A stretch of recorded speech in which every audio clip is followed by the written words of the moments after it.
Welcome to the Mind Cemetery, where the paranoia about the paranormal comes to rest every Monday at 9 p.m. Eastern, right here, exclusively on the UFO Paranormal Radio Network. Heard around the world online at uprntalkradio.com, on FM 107.7 New Orleans, as well as 105.9 in Pass Christian, Mississippi. As always, we will do our best to delve into the unexplained, weird, and sometimes creepy topics you won't hear in your local news. Like what you hear on the show?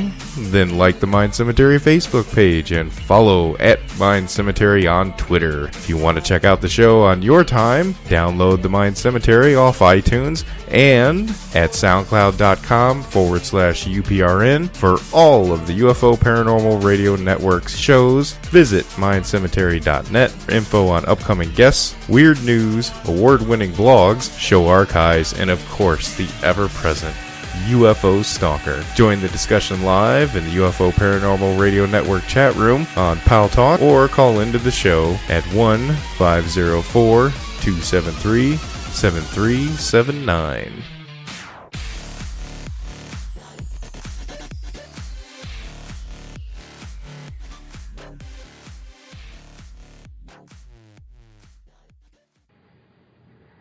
Yes, that is a big welcome again this week. Sorry for being late a little bit. Me and Joe get to talking every once in a while about things and happenings, and some tapes that gets played before me with the guy that was very horn happy on a lot of Obama lies, basically. And yes, they were lies, and I'm on the other side there. I'm a liberal, I guess, a wacko crazy lib, I guess. Sometimes not crazy enough for people, which really blew my mind the few times I've run into those situations. I'm like, what are you talking about? I was like, I thought I was fairly liberal, and then you get around some of them, and it goes crazy quick. So I'm one of those wacko libs that likes their guns. So I'm in that ballpark. So I guess I'm not that crazy. But anywho, a lot of lies Obama was saying in that recording, and I was just stunned at it, because we were talking at how stupid it was, and how he couldn't even hold to his word when it comes to posting the bills that online for 5 days before he signs them into law. Couldn't even do that. So it's been ridiculous, and that's just one of many things that are just outright lies. And another one was something about putting on C-SPAN interactions with lobbyists and senators and stuff. What? Huh? That's just crazy talk right there. Why did anyone believe it? Why did we believe that as a country? That's he was selling us pure utopia, and Joe mentioned, also sometimes referred to as Taliban Joe, mentioned, only by me, of course, and my co-host Tuesday nights. I told him that one. That's what I'm calling Joe from here on out on the shows, as the producer Taliban Joe, and they couldn't even uphold something that simple, and how every president since Nixon, it's just got even crazier with the promises to everybody on what they can get in their life and how great it can be, So it's just nuts going back and listening to that stuff from years ago when he was first elected. So a real reality check. And then he mentioned how everybody's, the left and right, and most people are disillusioned with their parties and the way nobody's working together, and how they want something different and all this kind of stuff, right? And I just thought, well, that's an awfully dangerous environment, I think. So now you just leave the door open for any smooth-talking Tom, Dick, or Harry that comes down the pipe to pretty much promise you utopia again and say, yeah, sure, that sounds great. Yep, here we go again. So who knows where the cycle will end. Where the merry-go-round stops, nobody knows, I guess, is the moral of that story. Maybe we'll live long enough to figure it out. or find out. Either way works for me. Thanks for joining me tonight. We did start a little late, as I said, but I kind of gave you the synopsis of the conversation we were having that we get involved in around here every once in a while. I do have a rather large bag of mixed nuts, and you could see that bag of mixed nuts if you were on Pal Talk, and you could see my webcam is up, and you can see the Mind Cemetery studio. Tomorrow, it'll be the Big Shoulder Sports Show studio. So, see how that works? Yeah, it's crazy like that, right? So, you'll see some sports stuff up in the background now. I have considered putting up a UFO on some wire and letting it hang and dangle down around my head, and every once in a while I'll hit it and say, "What was that?" Look wide-eyed at the camera in amazement. Maybe not so amazement. Tonight's episode is sponsored by TK Digital. You can find them online, tkdigitalmarketing.com. Follow them on Twitter at tkdigitalmktg. And like TK Digital Marketing on Facebook. Looking for a boost to your business? Improve, establish, or revolutionize your digital marketing with a full-service digital team. From social media to web development to SEO and PPC. Learn more at tkdigitalmarketing.com. It's really an interesting thing, digital marketing these days, that's for sure. It's something that if you are a small business owner, you need to be into. Or if you're just another aspiring radio host out there. Because we all started from the bottom, and now we're here. To quote Drake. And as some of you know, I'm a big fan of Drake. Not really. I really despise the way he bandwagons and front runs. So, one thing I will say, look for him at the NHL Finals. Whoever wins that, see if Drake gets him some pictures with the winners, or Bieber, or any of those guys. See if he gets that going. See if he gets pictures with the Heat, or the Spurs, or whoever wins that one. See, that's a fun game to play. Where will Drake turn up next and get a picture of with someone? Which is ironic because he has some songs that are contradictory to the way he is. Had some questions in the chat room there.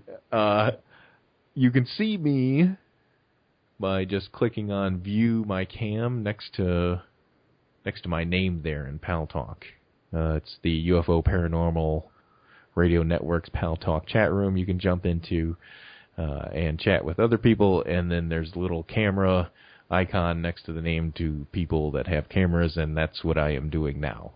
I'm streaming tonight, and tomorrow night I'm streaming video with the audio, giving you more bang for your buck, so to speak. Providing a service that not a lot of live, and I stress that, not a lot of live shows stream video. So there. At least in the UFO paranormal world. World, he said. Radio, community, whatever you want to call it.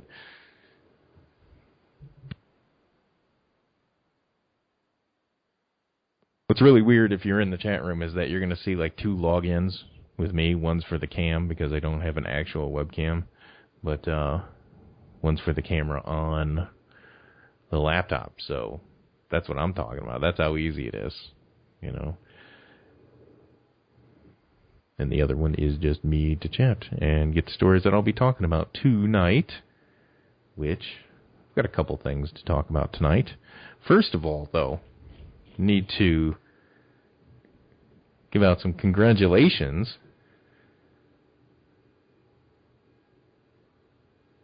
to... I'm sorry, I got stuck reading the chat room again. Got stunned for a second. He did it again. Instant karma is going to get you too. Big congratulations out there to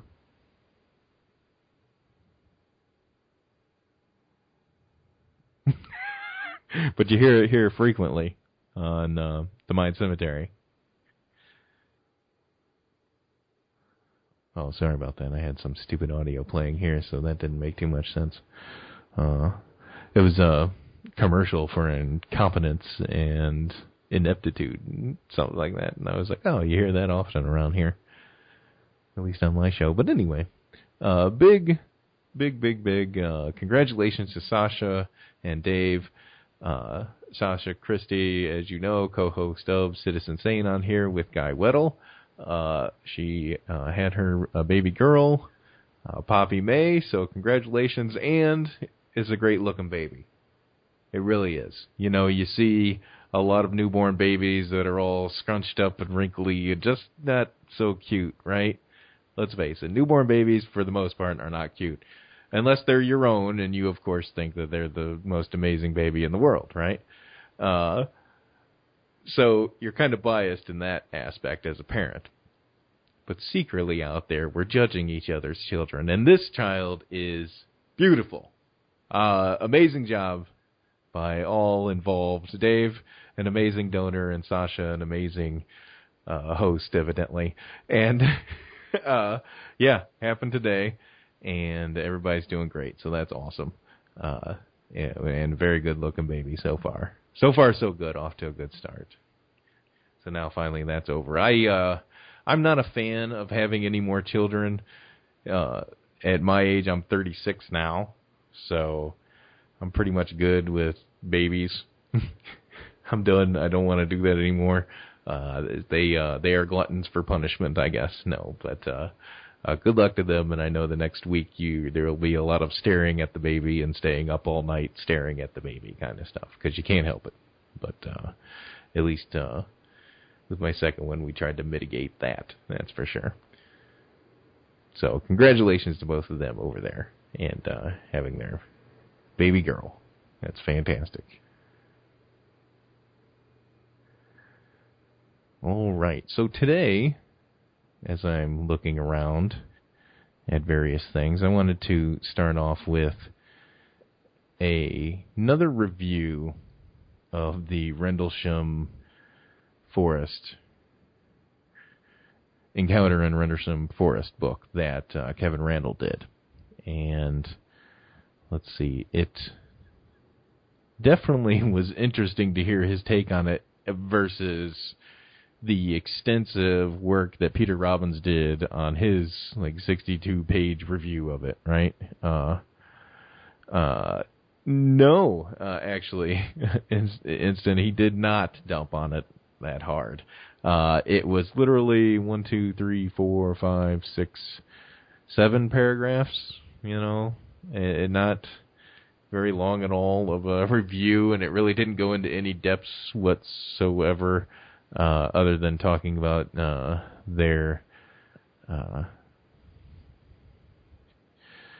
talking about how his experience that has never been talked about before. Inside knowledge of the working of the British UFO desk in the MOD and their service with the Air Force. It's just,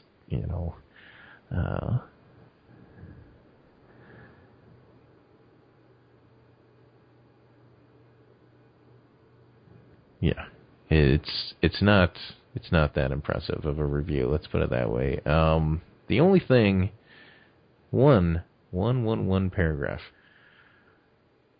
Let's see. He wrote, the one problem I had, Kevin Randall wrote in his review, the one problem I had with the book was its journey into material that, while interesting, did nothing to advance the case. As but a single example, there was a chapter beyond Rendlesham that examined briefly only a few semi-related cases, but not enough detail help in our understanding of the Rendlesham case. That's a wording mess up by him, I guess, a mistake. The death of Captain Thomas Mantell was while chasing a UFO over Kentucky is reduced to a single paragraph.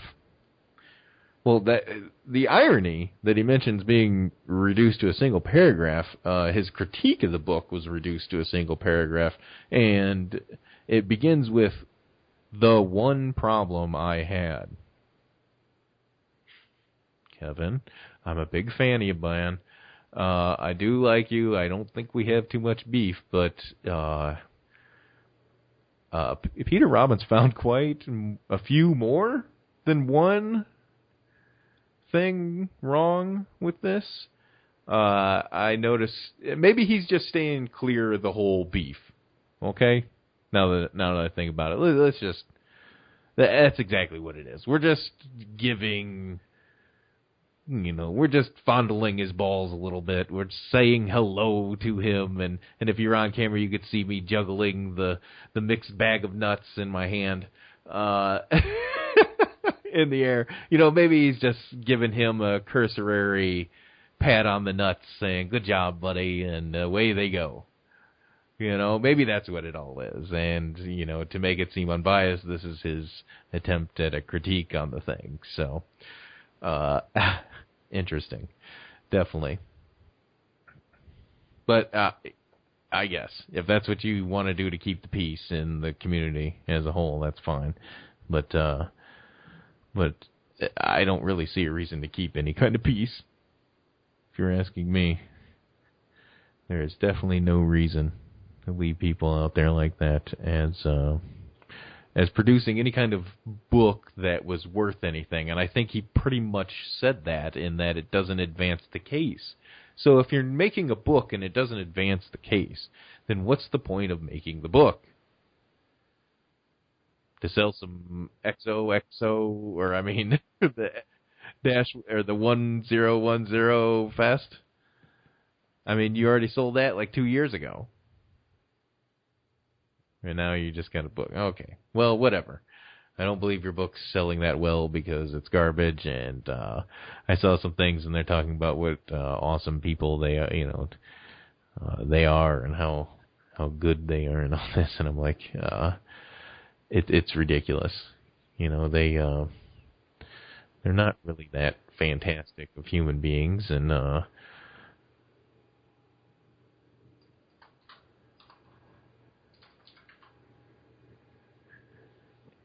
and it really shows in the way that they treat other people. Sorry about that.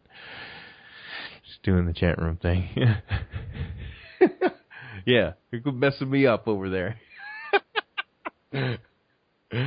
Yeah, it may be just the thing that you do, I guess, out there when you're a researcher out on the tour, making your bones while you sing your song and dance to your next gig, I guess. You tell each other what a great job you've done in your recent book, and away you go. And anybody comes out with a book actually critiquing anybody, or a review actually critiquing it, you just kind of don't talk about it. Because if you notice, I have not heard too many people talking about the Robbins review of it. And that tells me not so much about... it tells me basically that nobody's buying the book. No one cares about the book. And it's great in that respect, because it couldn't happen to three more deserving individuals involved in that. So,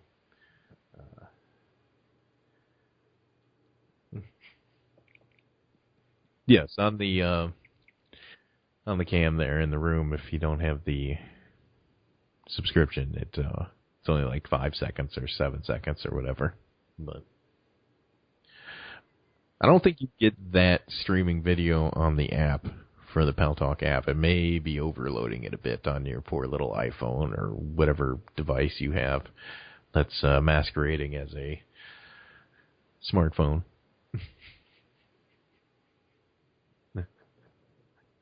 So that was the gist of the Randall review. It wasn't really anything too great, and kind of a bummer to read. It just, like I said, just a cursory, hey, good job, we'll do this for you, I'll write a review for you and put it out there. So, not too great. And evidently not too great of a book. And it's funny to read the quotes on there. Lance Moody, of course, famous skeptic there that outed Phil and Brogdon, I think it was. I'm pretty sure it was. I remember Holt being quoted saying the events were so strange that he might withhold some information because he might disturb the public's sense of reality too much. One, of course, wonders what exactly he meant by that. I think he means that, and this is Lance, I think he means that he hopes to sell a few more books with those kind of silly pronouncements. Kevin replied to Lance, I don't believe Holt has written a book. Shouldn't you wait for it before you condemn it? Well, that's my problem with Charles Holt. Every year it's this telling you, this may be the last year I tell this tale, and I don't know if I want to do this anymore, and he always wants to throw his hands up and run away. But then in another, next city, same story, there's no tour going around to people, of people going to all these conferences to hear these people. It's not like the Grateful Dead tour where you follow the UFO conferences around the country. That might be interesting to do, and I believe it'd make a nice little documentary there. But you can pretty much say whatever you want in town to town and get away with it. But now more along the lines of the need to sell DVDs of the conferences and all that kind of stuff. The real money is in live streaming video of a conference, and that's exactly what needs to start happening more and more. I know some do it. I hear of one or two a year, maybe. I haven't heard of one this year going on, and of course I don't have my ear to the ground on all these conferences, so I could be wrong, and I most likely am. So I'm not really too concerned with that, because I haven't heard those things. So it'd be nice to watch something streaming every once in a while, a conference, or be able to at least jump in on specific people's talks that they give or presentations that they give, so I could pick and choose what I want, basically. So you'd be selling time slots within the conference. I don't know if that's all just pie in the sky, but it seems like a no-brainer to me how to do it. And then you start finding out who wants to, who wants to be entertained and who wants to be informed. So you start seeing who's the big draws and all that kind of stuff. And another thing that I always wonder is how come these people or these so-called celebrities don't go out there and just have streaming discussions themselves. Just sell tickets to it, through PayPal or run it through a credit card, $25. I'll do an hour or 2 hour presentation, and talk about this or this or this, and do it every week. And instead of these stupid UFO camps, I don't know. It's just a thought. It's just a thought, but what do I know? Obviously, the model of having old people show up in a hotel room near an airport has been working just fine. I mean, for the love of God. For the love of God. Does it have to be that way? Evidently. Evidently, you're just trained that way. Conference in Argentina. Wow. Nice. That's awesome. That's that's pretty much halfway across the earth. It's pretty far.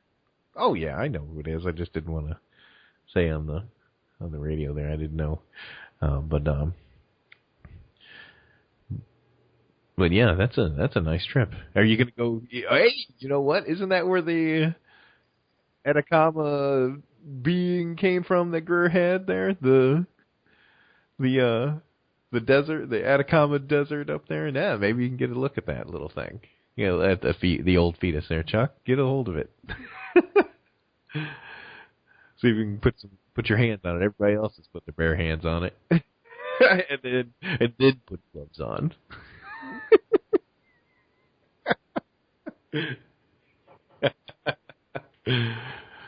Maybe they're selling another one in a store somewhere.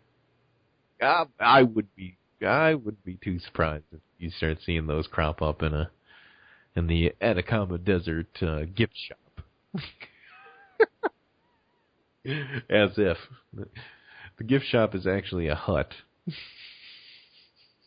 and you may or may not get bitten by something inside there.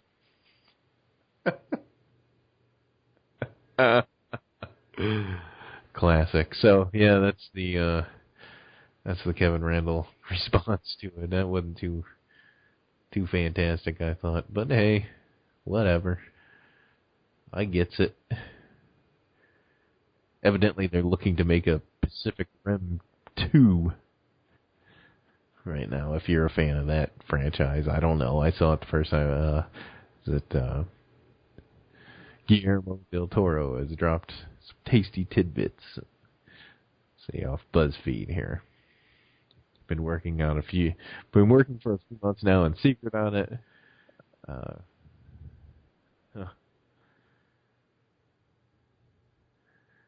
Found a way to twist it around. If we were going to do a prequel, I was never interested in doing a prequel. I was never interested in doing that first wave of invasion. I'm going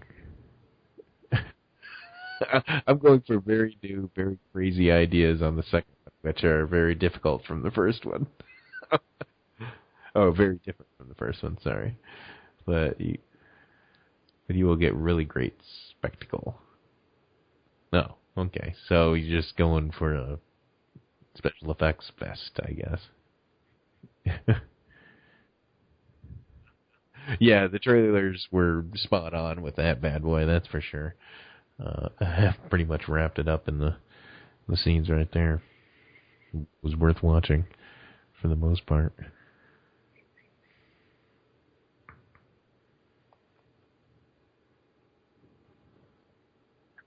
Looks like they're actually capable of putting a hologram in your hand, a 3D projector that could fit into a mobile phone. Same capabilities as R2-D2. What? You mean to tell me he's obsolete? That's weird. How come they didn't just come up with cell phones in this galaxy far, far away? Financed by £60 million of venture capital from venture capital firms. Peter Thiel, Facebook's first outside investor. So there's some bucks there behind this little project.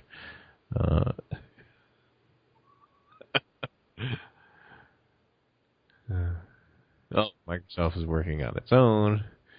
And Facebook bought the Oculus for £1.2 billion. Crazy right there. That's nuts. But who knows how we'll see it, and they'll repackage it and market it to us. It consists of 6 chips laid together that so far can emit a 3D image of green dice into the air. Well, it won't be long. We'll be sending "Help Me, Obi-Wan Kenobi, You're My Only Hope" 3D images to each other and think it's so funny. Try to be the first. Try to make it go viral. Maybe you could do it while wearing the Google Glass.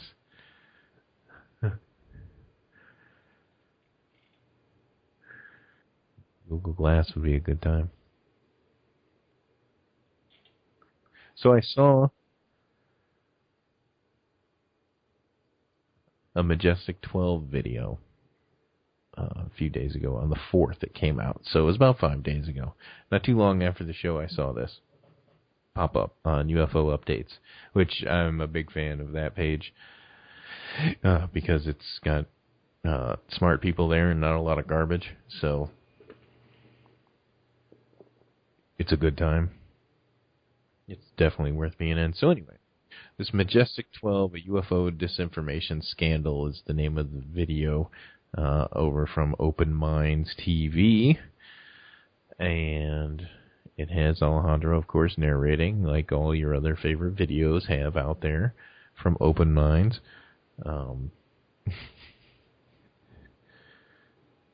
So basically, they went through the story of Paul Benowitz, Richard Doty, the Majestic 12 documents, disinformation, Stanton Freeman in on it, Bill Moore, Phil Klass, Linda Moulton Howe, all these people that got wrapped up into this Majestic 12 craze, and it was pretty much propagated by Richard Doty and Benowitz's craziness, and it amazes me. First of all, I did make a point to say that my faith was restored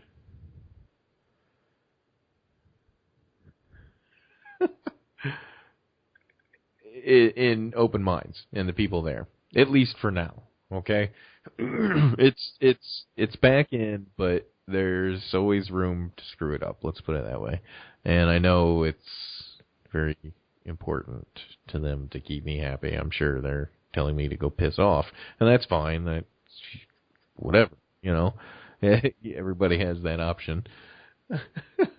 But this video goes on to explain how a bunch of people involved in the investigation of the Majestic 12 shenanigans, who were also at the beginning of the Roswell investigations and attached their names to all that kind of stuff.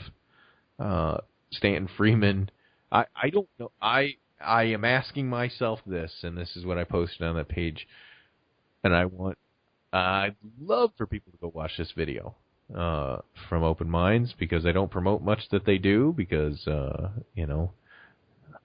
philosophical differences, let's just say, sometimes. And I understand that they are a money-making venture.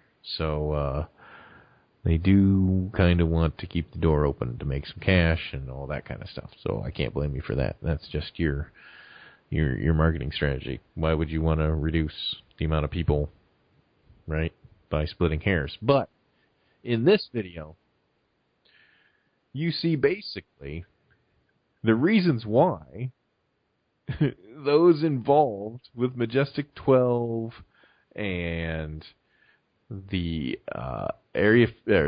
Roswell and Benowitz and Doty, and if it all came from that poisoned well, then why should anything be believed that's being produced? Because I know Stanton's argument is going to be the same as everyone else's, and it's going to be the same for most pseudoscientists out there, and that is that even if the documents have been proven false, the ones that haven't been proven a hoax or false or anything like that, well, there's still a smoking gun here for us to bark up that tree. And it's like, you're seeing the same crossover mix of information between the hoax and your supposed real ones. Then what's the problem here? Why are you standing behind these documents that are obviously not authentic?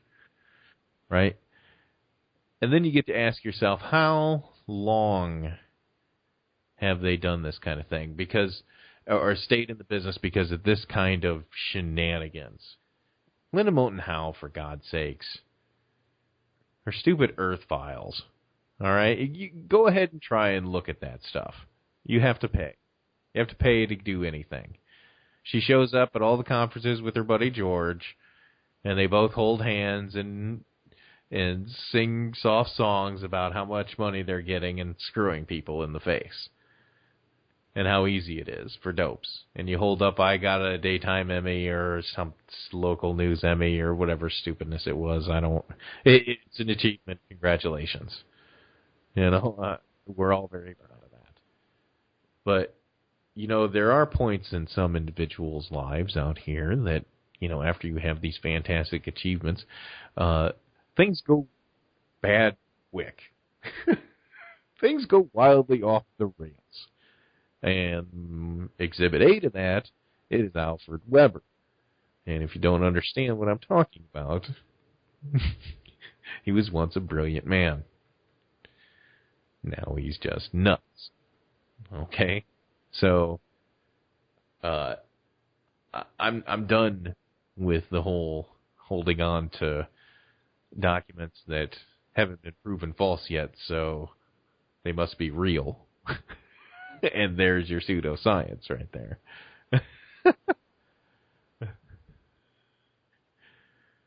Nuclear weapons used to knock down the World Trade Center towers. That's crazy. There was one thing that I took from this video and I thought was hilarious. Even Timothy Good was saying your whole thing is flawed. These documents are fake. What are you doing? The Majestic 12 stuff can't be, believed in for 5 seconds or wasted any time on. You shouldn't waste any time on it, basically. And that should be your high sign right there, because I think Timothy Good's very good at entertaining people with the things he says. I saw him speak in person along with Charles Halt, and oh boy, I was like front row with Charles Halt, just sitting there, and Timothy Good actually, and it was a good time listening to them. He showed some pictures that I have not seen before up during his presentation on the slideshow and everything, and it was weird. Yeah, there were some drawings that I had not seen before, some depictions, let's put it that way. So, I mean, if he's going to be out there saying that this isn't kosher, then I don't know what I got to do. Just watch the video and see it for yourself. So, who knows how long it'll be until I see something like the promotion of a Planet Serpo story or something like that.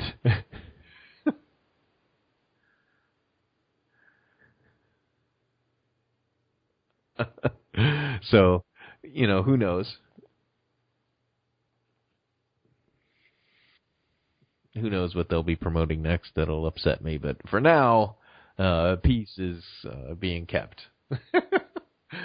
I just don't go to them for a majority of my other news. And this is a perfect example of how a good story about Majestic 12 that, in my opinion, should be the absolute basis for... This should be the beginning point. This is where a beginner should go to if they want to learn about Majestic 12. Just start here. It's a nice one-stop shop for everybody to go to actually figure out what's going on. And then what's even more insane is I saw a thing today where some people were talking about Doty, and I'm like, are you kidding me right now? I was like, are you actually referring to him with any kind of credibility or as a source or reference for something that you're going to say? Or because, no, that's not going to work out so well either. I'm not a fan of that, hearing that nonsense, especially after this. Little synopsis put together here. It's 30 minutes, but it's well worth it. 29 minutes, 14 seconds. So it won't kill you to watch it. That's for sure.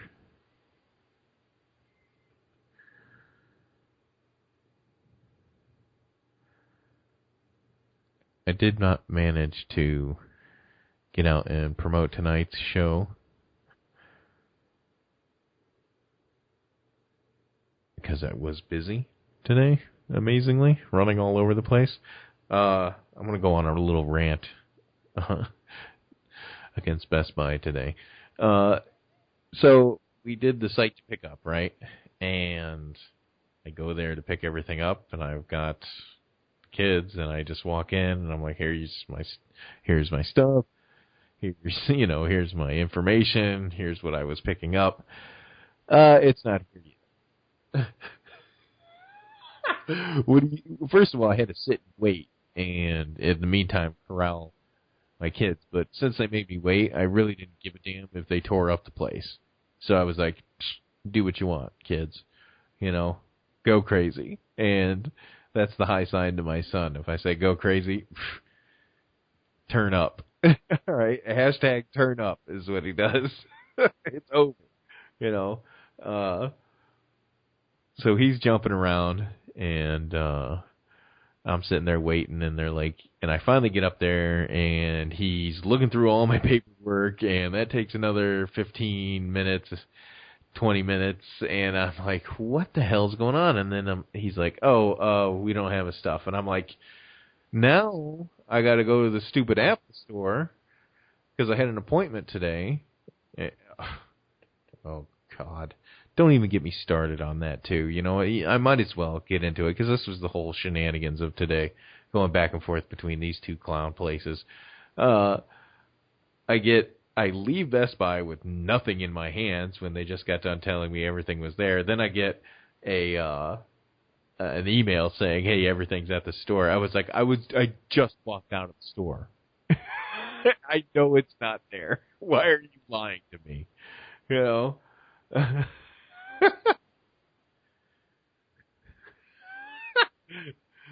It was really ridiculous. So I had to go to the Apple store, right? Had a iPod Touch, problem with the charger, right? We bought this attachment for my son to play games on it, and putting it in and taking it out obviously was too much for him, and he broke it off, so there was a piece stuck in where the charger goes, so I had to get that extracted, as they say in the professional world. As they say in the what is it? The alien implants extraction world. By the way, is another classic story. Who knows what's going on with that, though, to be honest. God, I used to be all about that, but then I thought, why would they leave pieces behind in us? I don't know. Anyway, but I digress. So, then, you got to go to the Apple store. Well, you got to make an appointment to go to the Apple store. You can't just walk into the Apple store without an appointment, right? So you go into this clown town after you get done dealing with the blue shirt bozos, of which, by the way, while I'm standing there waiting, I get asked if I need help like 5 different times. And I'm like, yes. Site to pick up. And they're like, oh, he'll help you in a minute. Dude. Oh, no kids and no conscience. It'd be a different story right now, as Warren Sapp used to say back in the day. So, I get there, and I was late, of course, by like 10 minutes, and to the Apple store. And I'm like, yeah, I had an appointment, and I need someone just to get some tweezers, basically, and get this out of here. And, of course, I don't know how they did it, but obviously, they got the tools, obviously. And it was like no time at all, in and out of there. It was the most pleasant experience at the Apple store I've ever had, because usually it's I'm inundated with the feeling of wanting to punch everybody in the teeth, because they're busy wearing a stocking beanie in the middle of the summer, or they have a beard, or a big giant hoop in their ear, or a piercing on their face, or some other augmentation, skinny jeans, whatever the hell it is, okay? Something going on with them that they've done to make themselves interesting. Okay? They've established not a life, but a conversation piece. in their life, for the most part. Apple employees, that is. And it's always very interesting in there, the collection of folks, right, that belong in this joint. And what I love more than anything is going in there and being like, yeah, this is my son's like third device, right? iPod, iPhone, iPad, Kindle Fire. I was like, yeah. And he's like on his second iPad, by the way. So when I go in there and there's some dope wanting to just buy one, you won't even talk about the other products that we have here. That, of course, I myself am not an Apple, a Mac fan in any way, shape, or form. Do not get me wrong. You can take that pretentious stuff and stick it, right? That's how I feel as soon as I get in there. I feel like walking in, grabbing a hipster by the beard and saying, "Smokes, give me some hairdo, chips, hairdo, get over here." So I feel like Ricky walking in this joint, with a lot less hair. That is. Ricky from Trailer Park Boys, if you haven't seen that, which do on Netflix have a new movie out. It's 2014 Live in Dublin, so check that out. I just got through about half of it, and I'll talk about another movie I only got through about half of, and I tried watching it twice, maybe 3 times now, and I can't do it. I can't even get through the half of the half. Their Apple products are overpriced, and they go through this Mac Genius bar thing. I put my son on the Mac Genius bar, by the way. I was like, just sit here. Sit here and play this. And I grabbed one of the demo things. I'm like, here you go. Beat it. Get out of my face. Yeah, I'm waiting. What about it? Lo and behold, 2 minutes later, fixed. They pulled the little thing out. It looked like a mini staple, but it was just a piece of the stupid charger. Hey, no charge. See ya. This was the least headache of my day. I love you hipsters. I take back everything bad I ever said. At least for 5 minutes or so, you made my life easy. It was the most enjoyable experience I had there. Then again, my experience on the phone trying to set one of these appointments didn't go so well because, of course, you have to go to the website and log in with your Apple ID and just go to hell. Can't I just get a person? Can't you just write down on a piece of paper when I'm supposed to be in, or tell hipster Dave with the goatee to sign in on his iPad when I'm supposed to be there, or what? I don't know what you do there.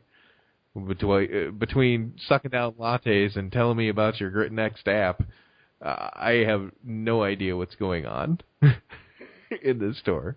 There's a lot of people oohing and on. I let my 4-year-old run nuts in this joint. Do what you want. Do your worst. This is what I do every time. I love the look on their faces, too, when he just drops the devices and they swing on the little chain. I'm like, yep, it's your problem, not mine, pal. So that's the first hour tonight on the Mind Cemetery.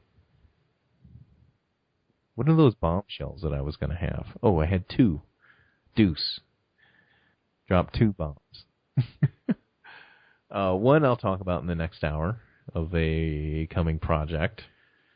Possibly, maybe. I'm thinking about it, but I'm gauging interest, milling it around, thinking to myself, is it really necessary? Who knows? So, we'll be back about 8-10 minutes afterwards, after the top of the hour. I want to thank everybody for coming out and listening to the first hour, to me and my rambles and my musings about things and happenings and going-ons in the UFO paranormal world, and we'll get more and back to it in the next hour. Follow me on Facebook, Mind Cemetery. Follow me on Twitter, @Mind Cemetery. I tweet out a lot of news stories out there, so it's good for your feed. I pull a lot of RSS feeds in, so it's good for you. One-stop shopping there for you. Same thing with the Mind Cemetery Facebook page. And if you're already a part of it, I'm almost at 650 likes, so I'd like to get at 650. I like round numbers. Once I get 650, I'll be like a crackhead and say, give me 700. That'll be next week, though. Don't worry. That's how the internet works, I guess. So we'll be back. Taliban Joe, take it away. Back at the studio. Welcome to the Mind Cemetery, where the paranoia about the paranormal comes to rest every Monday at 9 p.m. Eastern, right here, exclusively on the UFO Paranormal Radio Network. Heard around the world online at uprntalkradio.com, on FM 107.7 New Orleans, as well as 105.9 in Pass Christian, Mississippi. As always, we will do our best to delve into the unexplained, weird, and sometimes creepy topics you won't hear in your local news. Like what you hear on the show? Then like the Mind Cemetery Facebook page and follow at Mind Cemetery on Twitter. If you want to check out the show on your time, download the Mind Cemetery off iTunes and at soundcloud.com/UPRN. For all of the UFO Paranormal Radio Network's shows, visit mindcemetery.net for info on upcoming guests, weird news, award-winning blogs, show archives, and of course, the ever-present UFO Stalker. Join the discussion live in the UFO Paranormal Radio Network chat room on Pal Talk, or call into the show at 1-504-273-7379. Welcome back. Hour number 2. UFO Paranormal Radio Network, Mind Cemetery. Follow me on Facebook, Mind Cemetery. Follow me on Twitter, at Mind Cemetery. And I say that because it's very important that you do these kind of things. You know what's even more important than that? To get me 650 likes on my Facebook page. That's what's most important. No, seriously, beyond that, if you do follow the page, you are alive, go over there and like some of the stories. Because as you well know, small businesses, radio shows alike, people's Facebook pages' reach is not what it used to be. To increase that reach, you have to like the stories on the page. That's why I've got some of the best RSS feeds going on out there, feeding into the Mind Cemetery Facebook page and Twitter account, at Mind Cemetery. So, you get all the good ones. UFO Chronicles is there, one of my favorites. Crypto Mundo's there, of course. You know, you get everything. One-stop shop, like I said, folks. Do yourself a favor and stop filling your feed with garbage. More multiple people's garbage, that is. If you like the story, like it, retweet it. If you're on Facebook, talk about it. You think it's BS? Call it. Call it how you see it. It probably is. A lot of it's entertainment purposes. Very rarely will you see something on there that is really good. And if I catch it, and I'm not busy that day, I'll let you know what I like on my page, what's going on. I kind of... Oh, that's another thing. With the, reduction in your reach and all that, don't be surprised when you start seeing me shamelessly liking my own posts. It's to increase the reach or throw the algorithm off if I can at all. All right? It's what everybody should be doing now, unfortunately, is that they're turning it into. That's why I've gone more into Twitter. Twitter is much easier to have conversations with people, I think, and reach more people quickly. A lot faster, immediate feedback, that is.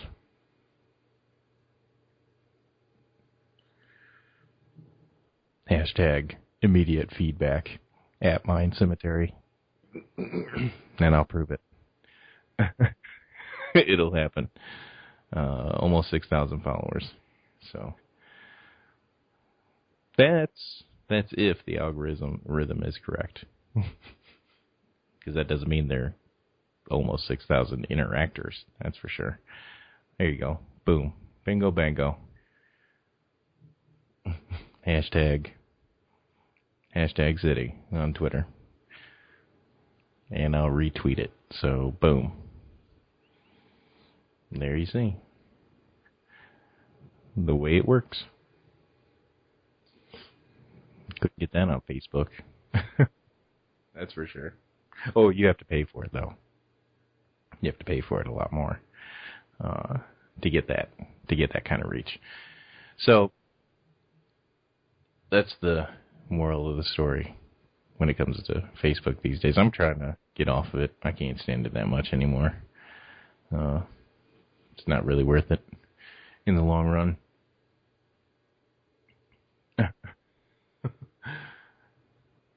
Yeah. I just want to see if anybody watched a little bit of the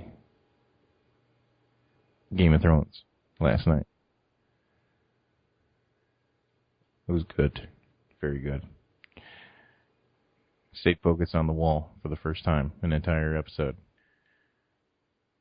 That's a good way to stretch it out and make you want, It's going to make you want to see more in the finale. Montauk Project Mystery. UFOs, extraterrestrial beings, interdimensional travel, Nazi scientists, reptilian beings, and much more. How much more really do you need besides that? Doesn't that sum it up for you? It's pretty much everything a growing boy needs.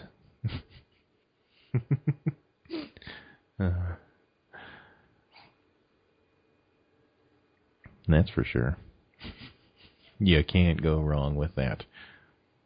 504-273-7379. Open line here. I'm surprised. Let me know if you saw Game of Thrones in this last episode. Because evidently the giant that was in the tunnel played for UNC many years ago. So that's kind of cool. And I'm impressed they even killed him. But they did get the one with like that giant arrow that they shot at him. Forget what that thing was called. But yeah, it was a bad day for him. But what do you expect? You're a huge target. Evidently, they were setting off nuclear. They almost set off a nuclear bomb here in North Carolina near Goldsboro in 1961, and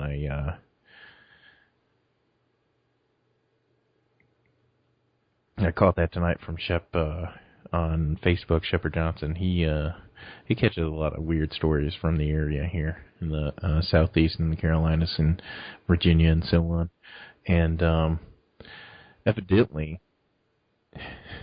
It was an active warhead that was dropped, and it just didn't explode, and we got incredibly lucky. It's incredible when you think about how close to disasters people came to ruining everything, and they're like, yeah, this could have caused a nuclear war, basically. And I'm like, yikes. Just imagine that stuff just laying around out there and going on all the time in the early 60s. All the explosions. MK-39 bombs. A mishap in the safe position. It really wasn't safe. Imagine that.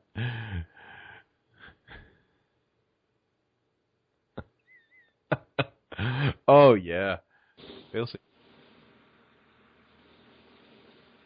Solid movie. Did I make it in?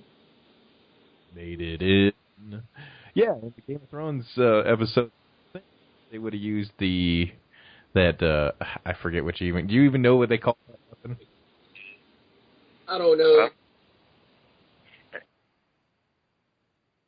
So, is Chip still on, or everybody else still on, or? You're on, baby. Nope, not anymore. We almost had a conversation with Callie in this episode. Almost. He'll probably call back in. We'll see. Yeah, it pretty much was failsafe there, which coincidentally, failsafe was the name of a band in my high school at the time. Interesting. You can look them up. It's a true story. True story. True story. I know those dudes. Hi, this is Christian Corralejo. I'm unavailable right now, but please leave a message after the tone. Back. Taliban Joe has declared jihad, I believe.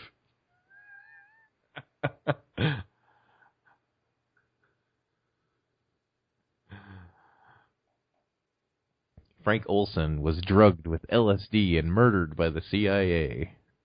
A U.S. government scientist drugged by CIA agents and then thrown to his death from a 13th floor of a Manhattan hotel after he learned about secret torture sites in Europe. Uh-oh. What? This is a long time ago, don't worry.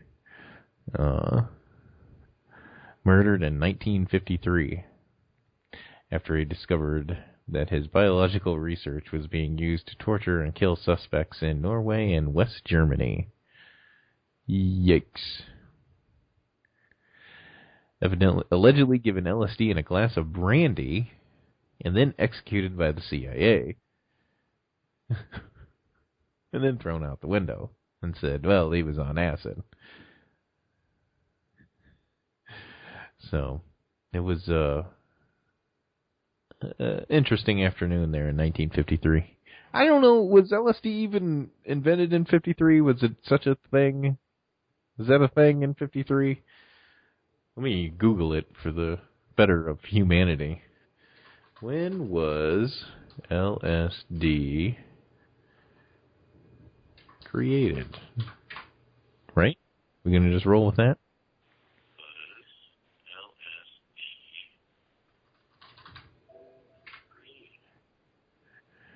Discovered in Switzerland, huh? Guess who's back? Who's back? Back again. Yeah. What's up? And nothing much, just hoping I'll stay on the phone this time. You're on. Yeah. I'm actually just making a quick call because my dog's getting a little antsy. I have to take him on a run, but mostly I wanted to suggest a potential connect sports with the supernatural. And I heard this topic before on another show, and it's actually amazing what kind of stuff people do in terms of supernatural stuff, some kind of prayer, ritual, or chant. Yeah. Curses and stuff. Oh, that's awesome. That's an awesome thought right there. There's plenty in baseball of superstition that you see people doing, and unwritten rules of the game and all this kind of garbage. In football, not so much. You see it in a lot of movies being depicted too. You see it in Major League when they had Joe Boo in there. Obviously a voodoo god thing going on. And I feel it is really prevalent in baseball more than anything. Yeah, is the Billy Goat curse one of them, or the curse of the Billy Goat, as it's sometimes called. Yeah, and as a Cubs fan, I can't stand that story, but I can't believe they were letting barn animals in the stadium to begin with at any time, but evidently I guess they were. But, that whole deal, who knows what else is out there, and curse-wise, there's curse of, Babe Ruth's curse in Boston, and they proved that didn't exist, so it really is just a marketing ploy, I think, in baseball for the most part, but on individual levels, when it comes to players, there's definitely ritualistic tendencies. Anyway, it's still a fun topic to go over if you ever feel like it. But anyway, but actually, I don't really know what else to add to that. I kind of forgot what you're talking about. But you were mentioning that whole Relsham Forest case and mentioning a bunch of the nuts in the nut bag in the ufology field, Alfred Weber. I forget who else you mentioned, and pretty much everybody that was mentioned in the Majestic 12 video that followed down that path. Stanton Freeman is clinging on to shreds of hope and staying relevant, and he really isn't. And Linda Moulton Howe's the same way, and the entire Majestic 12 Paul Benowitz, Richard Doty, that whole fountain is a poison fountain as far as I'm concerned. Yeah, and when people realize that if there's some kind of one world government, that the world will be going in so many different directions, because it seems like all the countries are being a value nationalism, just sticking with their own country and forcing their own borders rather than becoming one world government. So there is a Majestic 12 and move to put all the countries under control. They're doing a really crappy job at it. So, right, and that's more proof of it not existing, let alone all the fake documents that have been proven to come out. Right? They're having one country per member or something like that. It'd be more than 12, though, right? It'd be a crowded room, and they already do. That might cause disputes between them, like who gets which country, and is what country even having. I don't know which, who would want a random small country in Europe or Africa, but Yes. You never know. There's many perks to go along with being a president, I see. From what I've seen. You're basically a king. Yeah. No Well, yes, I have to get going. I'm sorry it has to be so short. Well, I always enjoy talking to you. Thanks for calling. Yeah, thanks for having me. No problem. And that's good. Yeah, go ahead. Okay, there you go. He got him. Taliban Joe might have cut him off. He has declared jihad on the mine cemetery, so most of my callers are going to have to face the abuse, unless you're a fan of Allah. Then he's okay with you. You're his kind of guy. So be nice when you come in. Take your shoes off. I don't know if that's a thing. I think that's an Asian thing. Let's see how many people I can offend in the next 10 minutes. Or the last 10 minutes. I can grow a beard, and I just don't want to. It's too itchy when it gets to a certain point. Ugh. It just gets bad. Japan, there we go. It's Japanese when you take your shoes off. Quit getting my floor dirty, you bum. I work hard on them floors. For my money. So, no, he was on a good point. He had a good point when it comes to the superstition and crossover and curses and things like that, especially in baseball. It's most prevalent in baseball, where I think you also have a higher amount of stupid going on in baseball, right?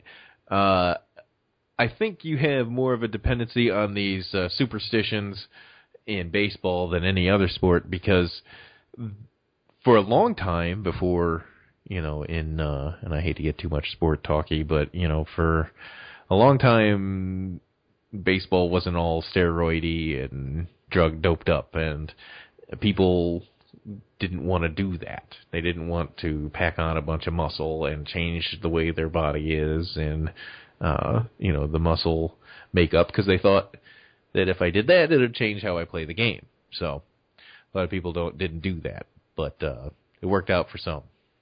Just keep in mind, steroids don't help hand-eye coordination, so that's kind of an important part of baseball.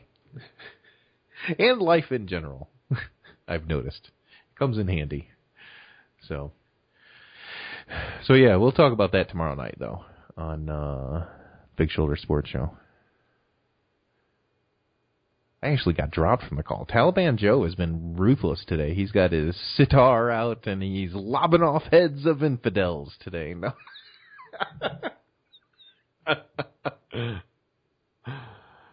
Oh, I want to talk about upcoming guests that I finally have real quick.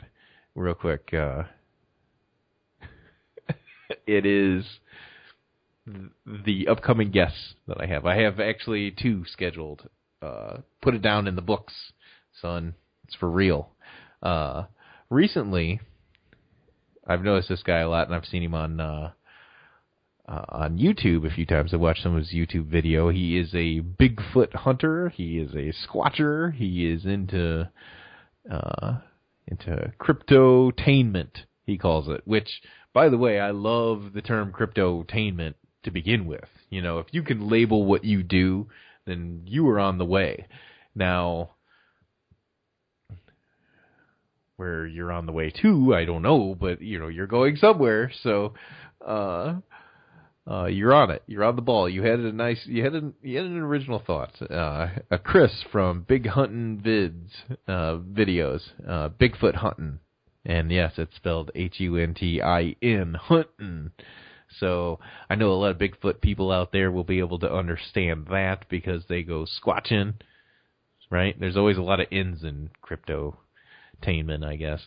So he'll be here next week, at least for an hour, talk about his videos, talk about how he goes out in the woods and makes his videos and does his investigations and his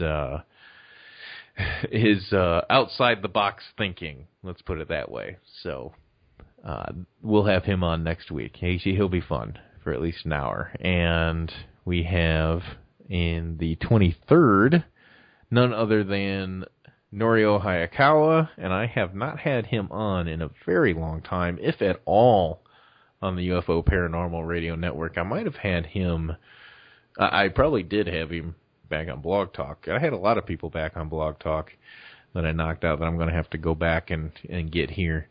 You know, some shows do duplicates every year. You know, they'll have people back.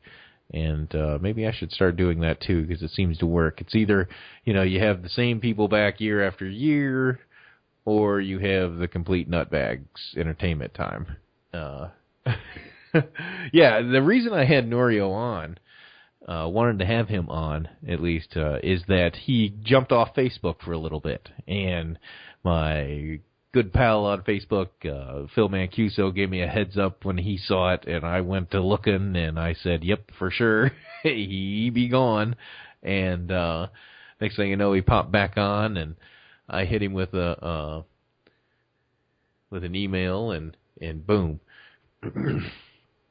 He's like, no, I'm back, all that good stuff. And so he's back posting, and who knows what happened, and we'll talk about that in the next couple weeks. On the 23rd, we'll have Norio on, and you know how I roll when I have guests on. I like to ask them about their life and what they do outside of ufology as a person and who they are. You know, not just all UFOs and shenanigans all the time. And I think that's a route that a lot of other shows miss out on because they try to go straight to investigative work. Tell me about the gray alien and the UFO and the probing and and the implants and the crop circle and the mutilation and all that kind of stuff and your hybrid baby and I know, I get it. All right, I've heard enough. I've heard so much, by the way, that I can't even get through this video or this documentary on Netflix that I caught and I saw on Facebook where I don't know, somebody was pushing it around, saying that it was up on Netflix now. So I jumped on it, and it's called The Hidden Hand, and it's got like a guy on the cover, half his face is a gray alien, the other half looks like John Alexander, you know, and he's all suited up, saluting and doing his Captain America thing, which I'm sure that pisses people off when I say that. But anyway, it is what it is. I fell asleep through the movie twice now. I can confirm 2 times that I watched it from the beginning and fell asleep about a half hour, 40-minute in. Okay? So, Taliban Joe did, though. Taliban Joe just said, screw it, I'm leaving camp and I'm going straight to Jihadville. He turned out as quick. He had no problem. Sorry. I'm talking in the chat room here. And if you were online listening, if you were online listening, you can go to Pal Talk and join the UFO Paranormal Radio Network Pal Talk chat room. And also get the streaming video. I'm streaming live video. You can see what I look like. I know it's killing you to know. You can also listen on your phone. Live 365 app works very well. There also is Pal Talk app that you can listen to and interact. So, Taliban Joe won't lob your head off if you log in and jump in the deep end with me. No, I'm just kidding. So I couldn't make it all the way through it from the beginning twice. So I tried starting in the middle, and I fell asleep like within 10 minutes, 15 minutes. So I don't know if I'm meant to actually watch the Hidden Hand documentary. I think I'm screwed. But to its discredit, it didn't have a lot of riveting information. Have you ever seen it, Jason? No, I haven't seen it, but man, I might find it and give it a look. Hell, I'm bored. I need media to consume. Yeah. You got Netflix? No, but I can steal anything that's out on. I can steal anything that's on Netflix. That's no problem. Okay. You just torrent it and say screw it. Yeah. Hell yeah, I'm too cheap for $8 a month. Fuck the man. Oh, they got a new Trailer Park Boys movie on there too. The Live in Ireland. So there was 2 movies right there that I have been watching lately, but I couldn't get through it. Dolan's in it. All the usual suspects are in it. Our boy Jeremy Vaney's in it. What? Jesus Christ, dude. I mean, what contribution has that fat bastard made to, ufology in any way whatsoever? Well, funny you should mention that. He actually, from what I was able to stay awake through the movie, I had not seen him speak. So he was just part of the support group that was sitting in a circle and looking very disheveled, like he was very happy to get out of bed that morning and put on his sweatpants shorts and a shirt too small. God knows he couldn't comb his hair for it, so he looked very relaxed, let's put it that way. Like he just showed up. He probably just woke up a half hour before. Man, is that all you need to make a documentary? Because we could get all the iCar group together, dude, and just hang out on the beach around a fire and talk or something like that. That's all it really takes. Well, no, this was like a round table group discussion kind of thing that went on throughout the movie. Like the movie was, split up into sections. Like they did one, what do the aliens look like, and then they're like, this is the gray alien section, and then implant section, and here comes Roger Lear, the podiatrist, talking about removing things from everyone's body.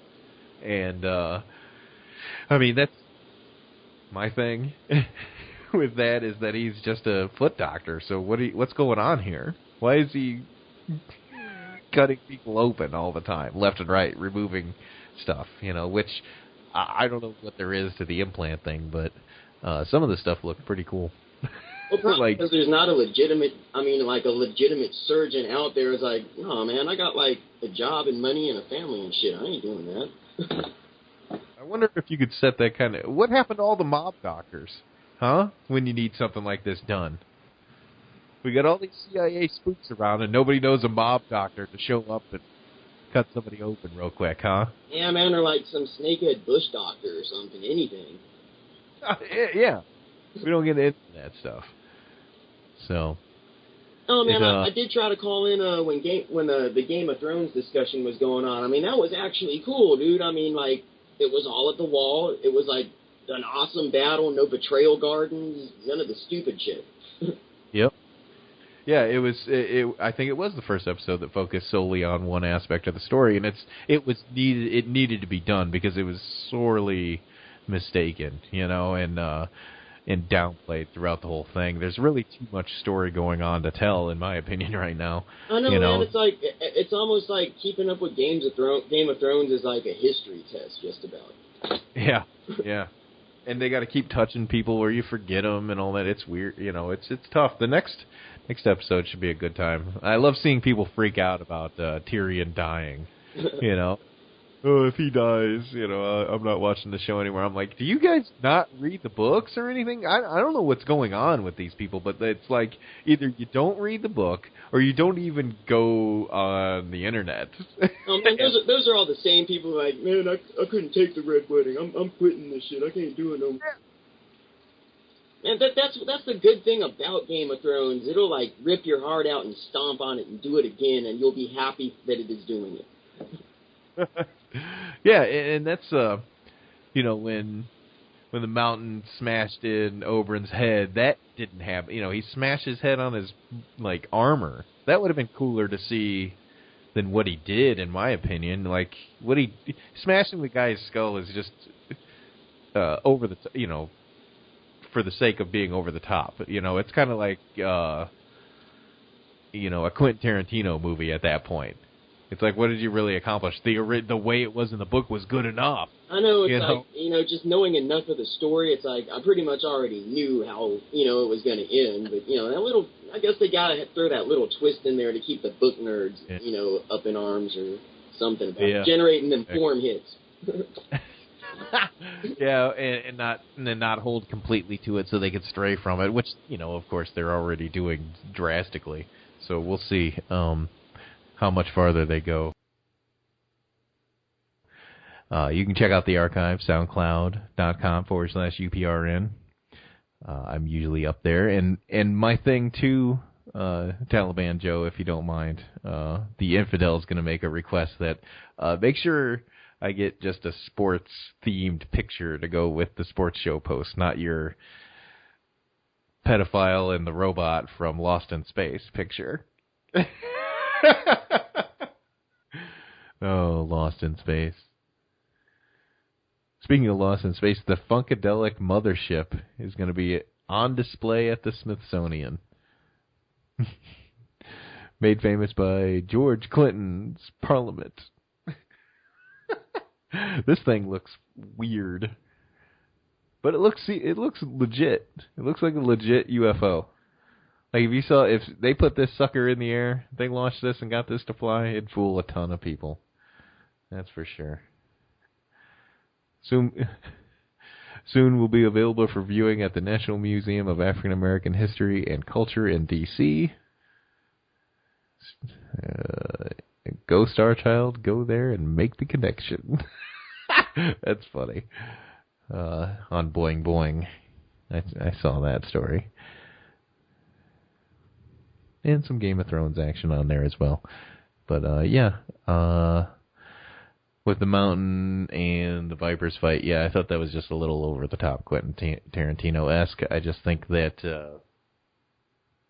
it was good the way it was, and I think it left it wide open for idiots who didn't know anything that he poisoned the blades. He was rubbing them down with a towel. I mean, didn't anybody notice that? But then again, they might not go with that story, and but still, the mountain got stabbed in the chest.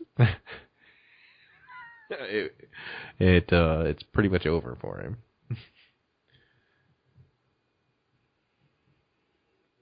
But yeah, I'm glad I was able to see that small part where the squire's just rubbing down the blades, and it's like, yep, there we go. All right, I'm good. It's just, people when they see that, they're like, oh no, and all this. I'm like, what's the difference? They're both gonna die. And I was like, I didn't feel any way when that happened. I was like, whatever. No problem. He was useful. He got rid of the mountain. And soon the hound will be dead, so. Sorry for that spoiler. Oh, big storm outside. Hitting Taliban Joe. Maybe that's what's going on. Mars retrograde, Taliban Joe, and a storm in Carolina. Does it get any better than that? I mean, insane. A thief convicted using facial recognition technology, sentenced to 22 years in prison. So, what's going on with this facial... Yes, it does run in threes. Cop. The facial recognition here going on in Chicago, what they're doing. Well, if you didn't know anything about Chicago, they're pretty much... I think they have more cameras on the street corners than any other city. I'm not sure. I could be making that up. Who knows? But all I know is for years when I've been going home or up to the city, I'd see these little boxes on the corner, CPD on them, blue light flashing, cameras. on intersections where drug dealers were and all that kind of stuff. So a lot of this data that's being collected, evidently, is going into face recognition software. And this guy, who was convicted, he says 35-year-old Pierre D. Martin was sentenced this week. Chicago Sun-Times is reporting this, by the way. In February of 2003, he was filmed approaching his 20-year-old victim on board the Pink Line train. Okay, that's the L system. Train system in Chicago, basically. You can look that up, CTA. There's also a nice site called People of CTA, where you can get funny pictures. It's kind of like People of Walmart, but it's People of the CTA. So you get to see good stuff like that. That's pretty much why they put up all the, in the Pal Talk chat room, I got a question about the most gang killings in Chicago, and how it's a copy off England with all their cameras. It sure is. And yeah, that's why they call it Chirac. This is one of Rahm Emanuel and on his way out, Mayor Daley, put up a lot of these cameras to try to reduce crime, or at least have a presence out there while they were reducing real feet on the street. See, that's how they do that. They introduce the technology and then take out somewhere else. You don't think you're getting both coverage with human and camera.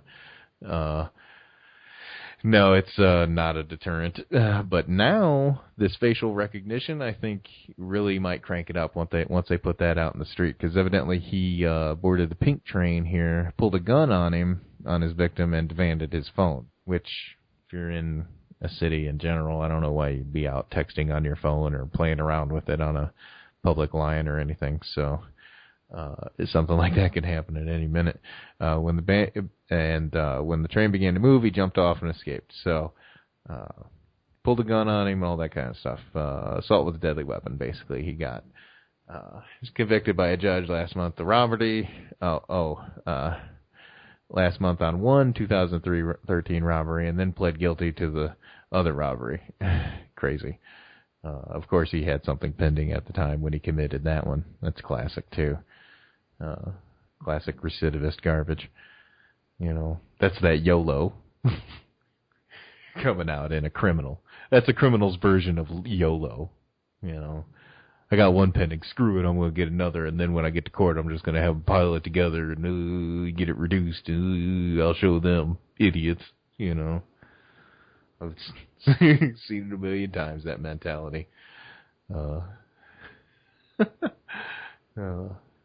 But yeah, this is the Big Brother. Yeah, world's dumbest criminal. This is the Big Brother empire here coming down with the face recognition software that they can pick you up doing anything. Now, there's positives to it, of course. You're going to get sold on the crime stuff here, and picking up lost kids or lost elderly people for Amber Alerts or Silver Alerts or whatever alerts that are out there. Penis alert. I don't know. In your city, there's a penis alert in my city. No, turn on the camera. No. It's exactly what you don't want to do, Mom.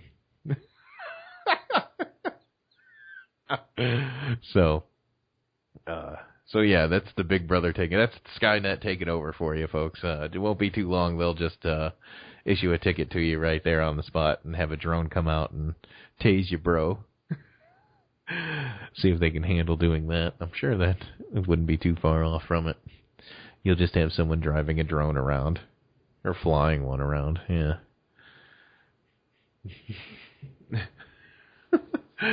You can't do that, Karma. If you wore a big hoodie, that's racist.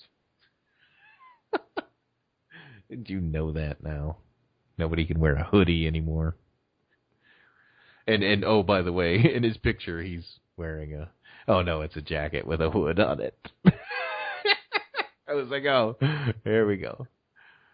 For everybody that cries, oh, why is every black man in a hoodie got to be a criminal? Well, he kind of was in this case. Well, Pierre was here, at least. Sorry. Oh.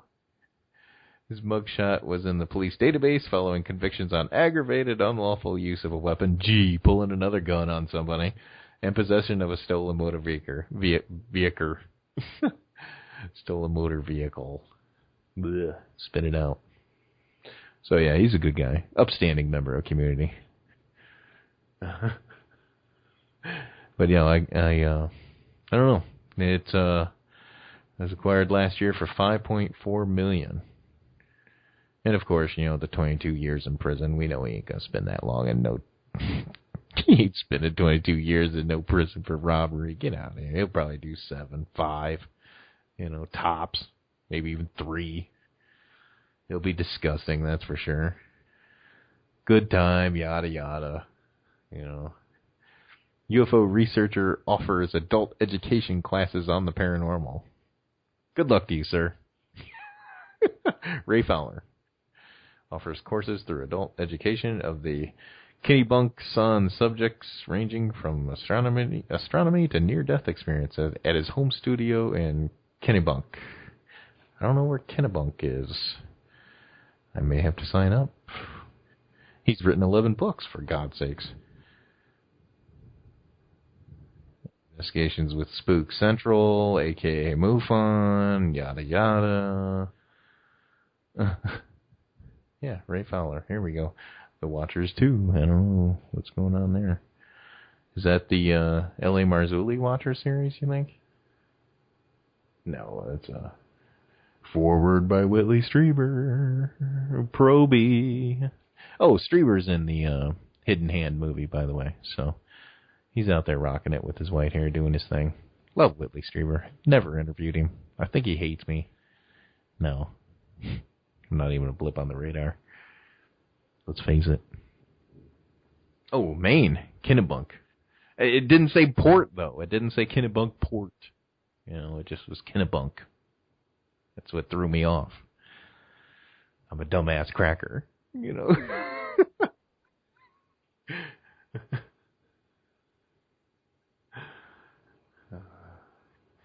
Interest in the heavens. Well, he's getting awfully old, so I'm pretty sure he's concerned about the afterlife, so I don't blame him. You get that age. When you get that age. Alex Jones trying to twist the cop ambush shooting to a woe is me story. Media Matters is trying to slander me.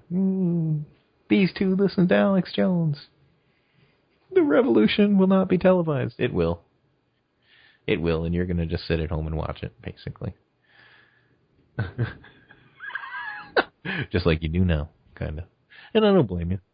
Revolutions are dangerous, They can get hurt. I got kids, man. Don't worry. If I was Warren Sapp, no kids and no conscience. Get out of here. It's over. Then I'm turning off the TV. No, I don't know what's going on with this. All I know is he's yet again trying to exploit a human disaster story, basically. Big surprise.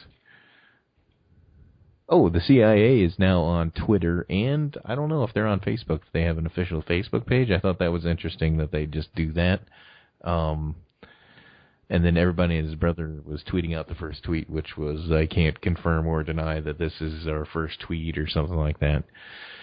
And people were like, oh, don't retweet that. I don't want them getting my information. And I was like, it's the CIA. They've already got your information. It's already over by the time you're worried about it, So I just thought it was funny that they came up with that. And if you're watching on the cam, I'm waving to my daughter, to the Peanut. Hello, Peanut. Oh, it's very late for Peanut, but it's storming out, so the Peanut's up and running. Yeah, I want to be on camera. Oh, you want to be on camera? Here. Yeah. There we go. We'll do the rest of the show like this, with Peanut vision. Yeah? What do you think of that, Nutter? Yeah, that guy was busy teaching people about UFOs, Peanut. Oh, we can't type. But so we're going to wrap tonight's show up, I think. Peanut's made an executive decision and decided no more UFO stuff. Oh, the Mirage Men movie. I got to see that. That's just the same as Magic Men, isn't it? Magic Mike? I refuse Magic Mike. Oh, Magic So. Mike's hot. So, all right. Here, peace.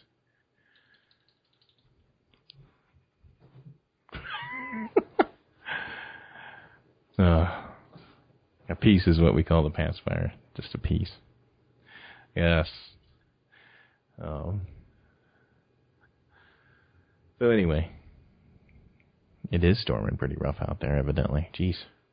Yikes. What else was I going to say? Oh, the old CIA being in on our business. They already are. I mean, you don't have to follow them on Twitter. Why would you follow the CIA on Twitter anyway, you dopes? I mean, this is the same bunch that's out there, like we were talking at the beginning of the show with Taliban Joe about everybody who's fed up with everything that just wants something different. Well, these are the same fed up masses that'll basically just go for whatever because it's different. And get fed all the utopian lies and how great life will be if you vote for XYZ. I'm voting for Mickey Mouse from now on. Oh, one bombshell before I get out of here that I wanted to talk about. I have friends in low places that have approached me about possibly writing a book about the Romanek saga. The beginning, the middle, the ends, everything. Nice and dirty. So it'll be greasy. And that's when I said, what's the benefit of it? Would I just get thrown in with a debunker at that point? Would anyone look the other way? It's not going to be beneficial in my point. So, but the other point of it is that it'd be fun and it'd be a nice starter book to do. Something that doesn't really matter. So, something to just get it out there. I just wonder what would make it different from any other book that had been written about a hoaxer in the past. That's something I got to look into and find out. How many debunking books, so to speak, are there out there on famous cases or abductee hoaxers and things like that? I don't know if it's the market's there or what. And I think a big part of it would have to be the illusion of credibility that they project to a lot of the audience, in general. So that's my big bombshell in the mixed bag of nuts for tonight. Hopefully you had a good time. You didn't mind me talking about my mixed bag of nuts too much. You certainly didn't mind me fondling them on camera for you. I'll do it again real quick. There we go. See, those are the advantages of coming on Pal Talk and watching the streaming video there. You get to see those kind of treats. And every once in a while you get to see my kid or kids run in here yelling and having a good time. So it's an all-around family tradition, I guess. That's the other thing, is how long would it be? Yeah, it's like 200 pages. And I thought, how much research I'd have to go into and dissect his hoax, basically, and go through the people that have debunked him in the past and all that kind of stuff. So, yes, it is time to raid the fridge.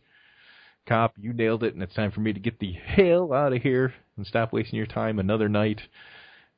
I know you have many choices, but most of those other choices suck and are boring. So, and they pander to you and make you dumber. In a nutshell, make you dumber, make you more paranoid, and that's not what we do here. So we like to have fun at other people's expense, and whenever possible, but usually it doesn't work out that way for the most part. See you next week, everybody. Follow me on Facebook. That's Mind Cemetery. Follow me on Twitter. At Mind Cemetery. Get me to 650 likes, and then next week I'll beg for 700. But more than likes and follows, I need you to retweet, like, comment, all that kind of thing. Interact on social media, baby. That's the way it works. See you next week. Taliban Joe, take it away. Lob my head off for the folks tonight.